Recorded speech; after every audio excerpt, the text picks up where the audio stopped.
Welcome, ladies and gentlemen. Unlike a lot of other radio talk show hosts, we are here live on this July 3rd, 2009 edition. And I'll be back with the abbreviated Sunday show, 4 to 6 p.m., syndicated across the country. And again, they re-air 3 hours of the show on XM Radio, 5 to 8 p.m. And I'll give you that channel a little bit later at the bottom of the hour, so you can tune into that on the 4th of July. For the rest of the hour, Bob Chapman joins us. We're going to open the phones up. Of course, we don't screen your calls, so they'll be all over the map. Speaking of all over the map, we have calls from England, Australia, Washington, D.C., California, Ohio, you name it. One time I even got a call from McMurdo Weather Station in Antarctica on the bottom of the planet. Maybe we'll get one of those calls today. Toll-free number to join us, 1-800-259-9231. I know we've gotten a lot of new affiliates across the country, and I know that we have a lot of new listeners, so let me just explain to people. I'm not a left-winger. I'm not a right-winger. I'm a constitutionalist. They didn't have left-wing and right-wing in the days of 1776 when this country was founded. It was, are you for big government or small government? Are you for free market or a king? Do you like being controlled, or do you want freedom? Are you for keeping and bearing arms and not being a slave, or do you want to be an indentured servant? To me, it's a question of slavery versus abolition of slavery. I have sworn, as Thomas Jefferson did, eternal resistance against all forms of tyranny over man and the minds of man. And I am here to light bushfires in the minds of men and women everywhere. I have a special guest in the last hour today, a constitutional scholar, a historian, about what our founders went through. So that's coming up. But for the next 20 minutes or so, I want to go over the economy with Bob Chapman of the internationalforecaster.com. Again, our website's Infowars.com. Bob did in his newsletter actually back in December, before Madoff even got in trouble. He said Madoff and others are involved in these scams. There's no way they're actually making 15% every year and never having problems. Madoff was founder of the NASDAQ. It's Madoff criminals that basically run Wall Street. CIA was set up by them. They're now feeding what's left of the free market economy into it. $14.8 trillion has been stolen. They own both parties. They don't want H.R. 1207 to pass. It's right up at 250 co-sponsors right now in the House to audit the Federal Reserve that says it's above the law in all branches of government. How asinine is that? And so we're going to get into Madoff getting 150 years, saying he ran it all himself, when the Promise software and what the NSA does, they admit there's a record through the Securities and Exchange Commission of all this. So what's really behind the Madoff scam from the man who first said that Madoff was going to go down and that Madoff was an operative and it was a Mossad/CIA op? So, Bob Chapman, tell us what's happening there first. Well, I think it's what I was trying to get to was that... Yeah, recap, because some stations don't carry that first segment. A recap. Right.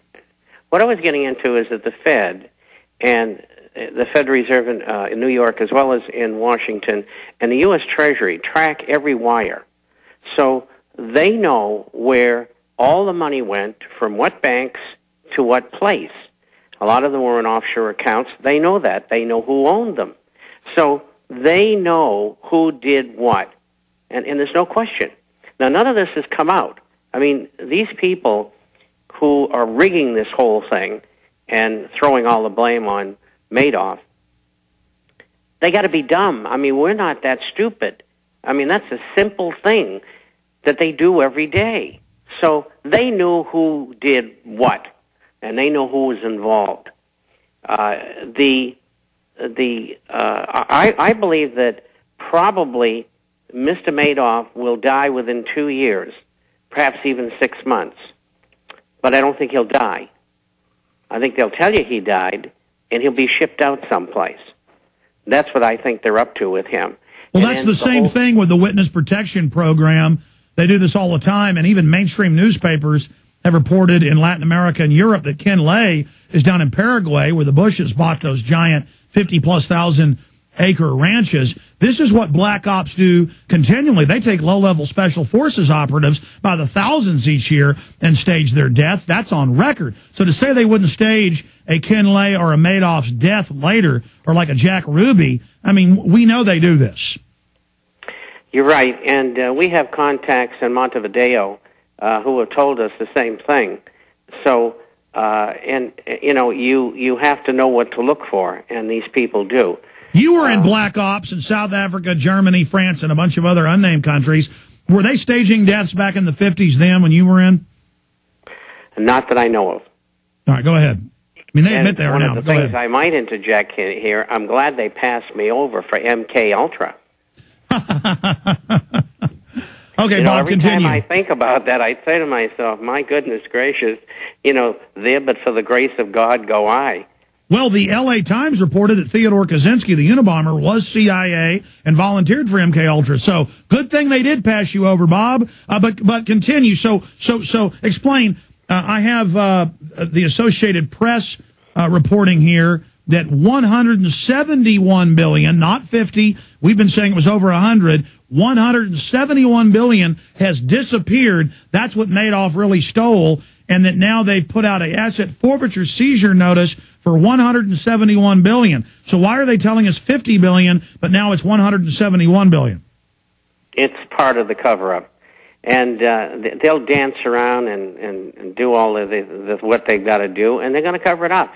This is just like the BCCI scandal, which was an operation that was run by the Central Intelligence Agency, as well as the Nugan Hand program. And if you remember one of them, we'll say it was Nugan, he committed suicide. He shot himself in the back of the head. And so that's the way these things end up. And the other fellow ended up in jail, and I don't know whether he's still there or not, but, he was protesting. All I was doing was what the government told me to do. And, of course, nobody wanted to listen and nobody cared. But this is not a Ponzi scheme, this Madoff affair. This was a criminal scam. The money went into the company and out the back door, so to speak. It went to the Israeli Discount Bank, Citigroup, Bank Leumi, and off to offshore destinations. And then I think knowing made the mind of Madoff, because I was in that business for 28 years, I think they probably brought the money back into other accounts in the United States to play the market. And, of course, they're loaded with inside information. So who knows how much money the $171 billion made? I mean, it may be worth $5 trillion for all we know. And then, of course, for those that don't know, Bob, give them the technical name for the plunge protection team. Since the 1980s, that goes in with billions every day to drive it down, prop it up. So for the insiders at the top of the pyramid, at the paramount level, it's all a giant casino rigged for them. And so we hear that they've destroyed half the stock market's value, stolen the police and firemen and teachers' retirement, the private citizens' retirement. But that wealth wasn't destroyed. It was fenced, just like Enron was just a dummy corporation. They took the money out the back door, then they blew it out when they were ready. People need to understand that. These controlled recessions and depressions, these booms and busts, are engineered to consolidate power with vertical integration. Well, Ronald Reagan, after the collapse in the market in October the 19th, 1987, was convinced that we had to do something about this, and we can't let this sort of thing happen again. And so we need something to protect the markets in the event of emergency. And he signed, and it became final as an executive order in August of 1988, the Working Group in Financial Markets. And its structure is the chairman of the Fed, the head of the Treasury Department, the head of the New York Fed, the head of the Securities Exchange Commission, and the head of the CFTC, Commodity Futures Trading Corporation. The last two are government agencies, for those of you who don't know. And what they do is they have groups of people all over the world, and they enter into markets all over the world 24/7. And they're using money that's been created out of thin air. They're using treasury funds, which is in one of their subsidiary funds. And they continue to make the market do what they want it to do. A good example is what's going on right now. They fostered and created the rally in the Dow Jones Industrial Average from 6,600 to 8,700. We knew that they'd do that, and we predicted it. Although we didn't predict 8,700, we predicted 8,500, so we weren't completely right, but we were close. And they are keeping the market up by going in and rigging the market.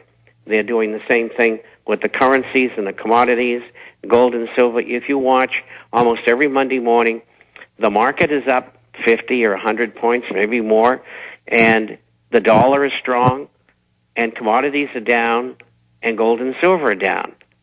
And they don't care who knows anymore. They just do what they want to do arrogantly.